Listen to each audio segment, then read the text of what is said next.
YouTube's friends, hello. Double vaxxed and boosted. Booster juice. Yeah, I got all three of them at home today because we're all boosted post any other eventualities this Christmas season. I was talking to them in the truck, and I asked them if they would be interested in doing like a 5 questions with Dad kind of a thing, because I thought it'd be really neat for you guys who have been wonderful about checking in to hear from people who have lived with someone like me. Somebody recovered from alcoholism, somebody living a sober life, what it would have been like for these guys.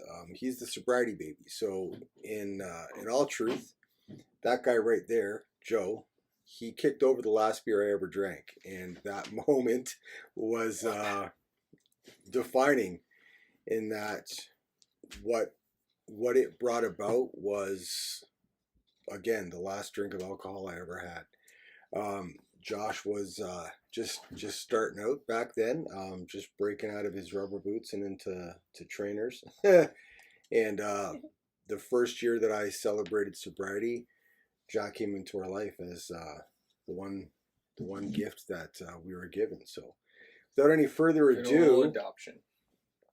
Without any further ado, rather than 5 questions, each one of them was pretty open about some specific points that they thought were valuable to talk about. So I'm going to turn the tables over to them and let them take it. Before I start, we're going to sort out feature payment later. Yeah, we'll get that. Oh, yeah, okay. Moab Underground is appearing in my YouTube videos, so I've got to... When you have to come up with your own interview questions. Yeah,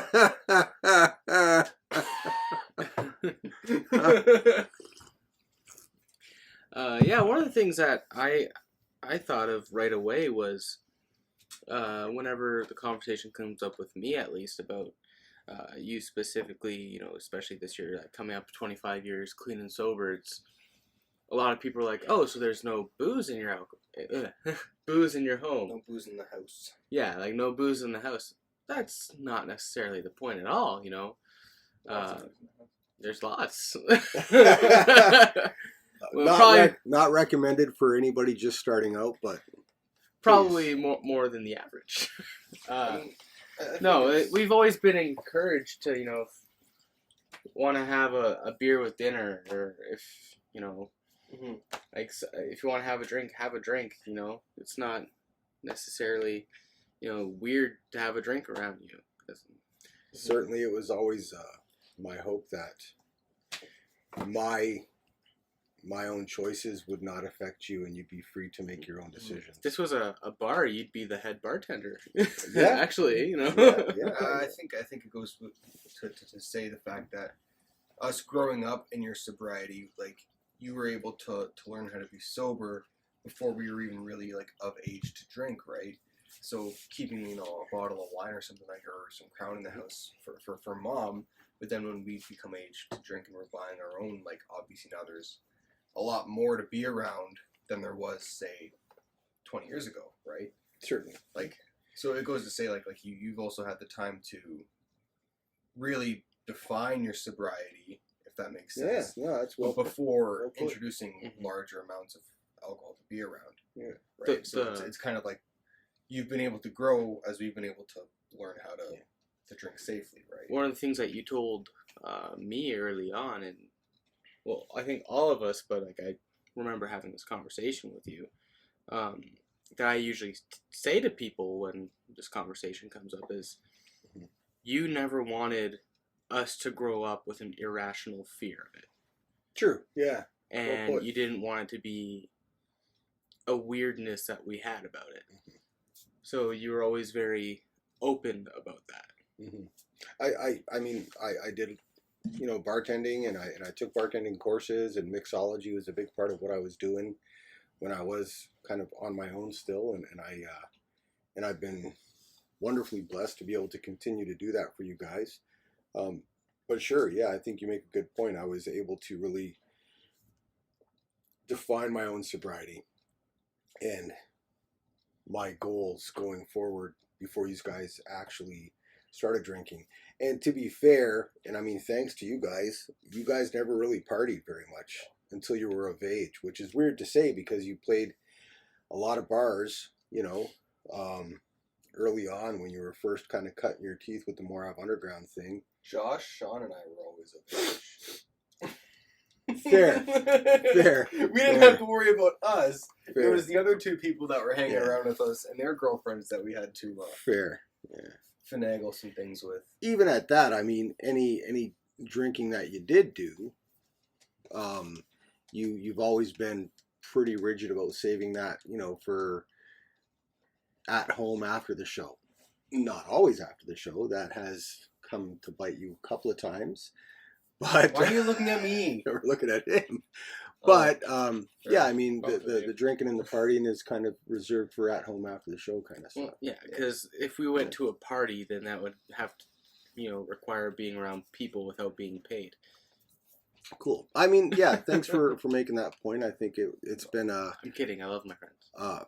A positive for me that you guys have been able to kind of figure out your own stuff and you've had the freedom to be yourselves without having to conform to choices that I made personally. So I'm grateful for that.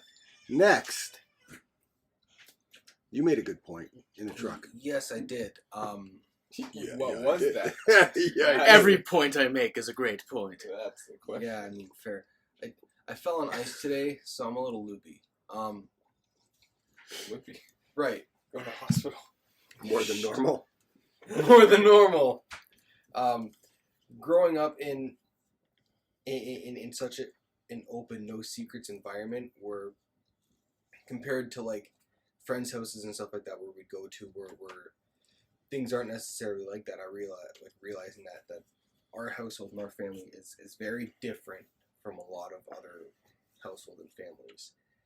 In the fact where you were very open with us about your experiences from your past when we were at a very young age. Like on our talk at the beginning of the year, I expressed to you, like, the little kid running up going, I want to be just like you when I grow up. And I was met with, no, you don't want to be like me. You want to be not like me.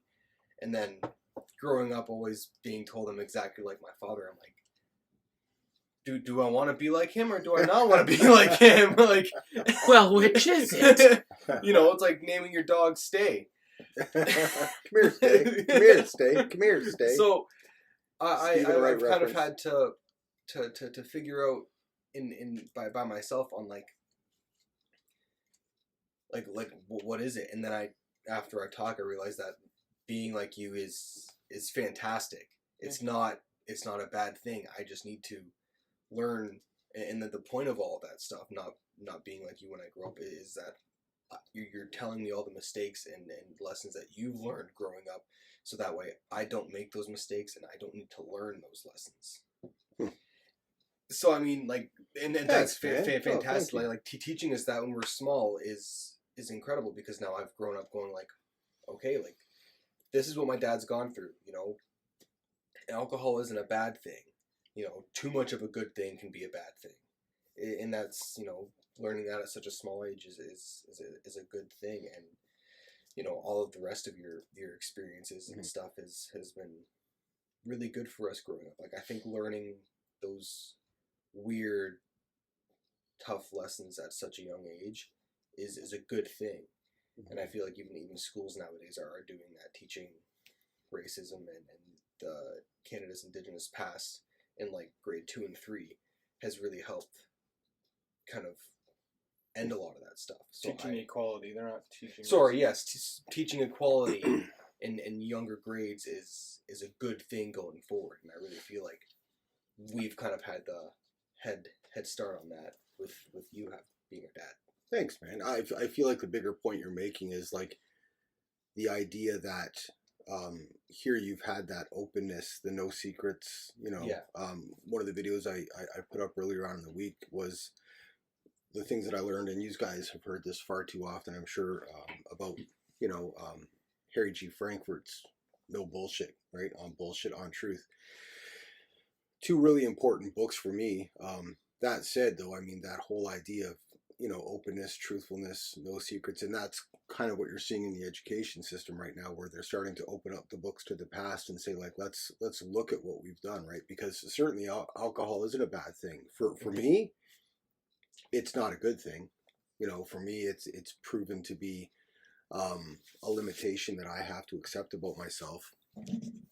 That said, for you, it doesn't have to be, right? And that was kind of the goal for me, was to make sure that choices I made about going forward in my own personal path didn't necessarily have to be choices that were forced upon you, right? Mhm. So, And there were lessons learned like right in the moment, like that time when I had a little too much crown, and you had to pull me aside and teach me that what I was feeling wasn't my true feelings. It was the alcohol talking in those moments. absolutely. And in that Yeah. moment, I'm like, okay. And that was like a quick sober up kind of like lesson learned. Like, okay, like Yep. that's what's going on right now. Now I'm kind of in the know of this is how I'm feeling. Don't allow it to Yeah, man. Definitely a Screw night you up. where you learned what your limits were, and you Mhm. you know, tried to live within them ever since, for sure. And I'm grateful for having that opportunity to share that with you, and with all of you specifically, man. Cool. You got one? Yeah, I mean, you talk about being able to be open and still have alcohol in the house, even though it might be something that uh, it's like a leg you can't stand on anymore, or like something that you obviously can't use anymore. But then also trying to teach us at a young age the life lessons that you've experienced, maybe a little too late in life, and expect us not, like some would think that you would expect us not to make those mistakes, or it might be there might be a harsher punishment if we were to make a mistake like that. But like growing up, we always, despite the wise like bank of wisdom and life lessons that you have been for us, have still had the freedom to go out into the world and make our own mistakes and make our own, or learn our own lessons, and have the freedom to come home and like talk about that or lie about them, and then they get found out, and then we have a moment and it's like, okay, well, this is why I shouldn't have lied about it, and just stuff like that. Like we've had that, despite the setup of, you have the freedom to try this, here's what I did, and don't do it. There's still that ability for us to go out in the world and do it anyway, to learn for ourselves, and come home and feel like we have a safe place at home to talk about that, or to even a safe place to lie about it, just to get caught, to fight, and then go, okay, well, maybe we needed this butting of heads in this moment for me to really understand why that was wrong, instead of the consequence of, sure, like maybe I drank too much and I acted stupid with a person, or I got in a fight of some sort in public, and about it when I come home, and I lie about it anyway. But the stuff I'm dealing with within my friend group, or within the people that I was like the issue is with, isn't enough of a consequence for me to care. But the fight and the dissension with you would be like the thing that I needed to kind of go, oh shoot, right? Like this is what I needed to learn. This is the lesson that I needed to learn. This is why I needed to know that wasn't right. Like sometimes you do have to go out, and no matter what you read about or hear about, or learn from other people's experiences, you have to make those mistakes yourself. And I think it was really cool that still we have that freedom to make those mistakes, and to own them. A lot less fighting now that we're older. We still fight, but like a lot less, I think. But it's more, we've always had that freedom, and I think that's really important. The big thing being, like, especially when it comes to like your sobriety, no matter what, you always said, if there's something you want to try throughout like high school, when we were underage and everything, it's like there's going to be temptations, there's going to be peer pressure, and I'd rather you learn and experience those things in a safe environment than in an environment where like you could lose control or experience something that you're not used to and not be safe or become unsafe. So there was always that free space here. Like I remember at like 16, wanting to have a poker night with my friends because I saw it on a movie. And I'm like, I want to smoke cigars and drink beer and play poker. And I'm like 16, and you went out and bought us cigars and beer, and we played poker. And like we're sitting there, we're all smoking cigars and drinking beer, and then you're in like you were still smoking at the time, and you're in the kitchen fucking sucking one back. Pardon my French, but it was like chooching one back, and everyone's like, yeah, dig it. Like it made no sense. Like we were all just being dumbasses, but it was cool to have that safe environment to realize, yeah, I really don't like smoking At all. at all. Like, I mean, I still went and made my mistakes with like cigarettes or cigars like throughout university and stuff like that, but like I don't like smoking, so why do I want to do that so much? Well, I know, and I had a safe experience to figure that out instead of a negative one where, you know, maybe I'm traumatized and now I need that to make me feel better, but then it makes me feel, you know what I mean? And it goes on to like a lifelong issue. So I think that was really important in growing up in this household. I thought I knew where you were going to go with that, and then I didn't, and it was wonderful to kind of hear you share that, man. Like, you know, you get a brand new van and you're driving through Toronto and you knock the side mirror out. Yeah, You that know? happens. And nobody makes a big deal out of it. We just get it fixed. You're from Toronto and you came out and there was a random mirror hanging off It your wasn't car. me. It wasn't us. I mean, good thing it wasn't Toronto, so you just want to say the real city it was in? GTA. Yeah, GTA. You're just making it worse. No, the GTA is the greater Toronto area. Anyways, Yeah. your poker night, the one memory I have from that was interestingly not about cigarettes or cigars. It was about the things that were on the table when we came out to That was say it. goodnight. That was the same poker. Yeah, the condoms being used as poker chips. When you're out of money, what are you You gonna gotta do? do what you gotta do. To touch on one of the things Josh said, like when we're going out and have the freedom to make our mistakes and come home and talk to whoever lie about them. The one thing I've always loved, and I have to say thanks to Dad for this, is that 9 times out of 10, it's not an "I told you so." It's a, all right, what did you learn? Let's talk about it, and how are we gonna go forward? You know, make sure you learned your lesson. It's not like a, well, I told you so. Are you gonna do that again? No, it was a coming home to an embrace rather than a scold. Well, thanks, man. And thanks for this. I really appreciate it. I'm going to hit the stop button because I'm pretty sure we went pretty long. But having said that, I realized early on that growing up, being the youngest of 5 and only sisters, I wanted brothers so bad. I really did. And there was a very real danger in having sons because the, like, overwhelming, oh my goodness, I've got sons, I've got namesakes, wow, that's something my dad, you know, he had me, but he didn't have these multiple boys. And then as time went on, all of these, you know, young men started getting dropped into our family on both sides, mom's and mine. I think there's 9 grandsons on my side and 6 on mom's side now, like this huge influx of testosterone. There's a real danger of me being too much of a friend. And so that was part of the conversation early on. Like, I'm your dad first and foremost, and from that position, you know, I have this life experience that I want to give to you, but you also need to be free to, you know, figure out who you are. And you've been wonderfully accommodating throughout that, man. And so I'm super grateful to you, man. Add to that you're these incredibly gifted musicians and you're more out underground and, you know, you're doing incredible things in your community. So to me, like, I learn from you guys every day. So thank you for this, man. Thanks for this time. Appreciate Anytime. Talk to my lawyer after. it. Yeah, I'm waiting for the check. All right. See you later, guys. Thanks a lot. Appreciate y'all. Night. Bye.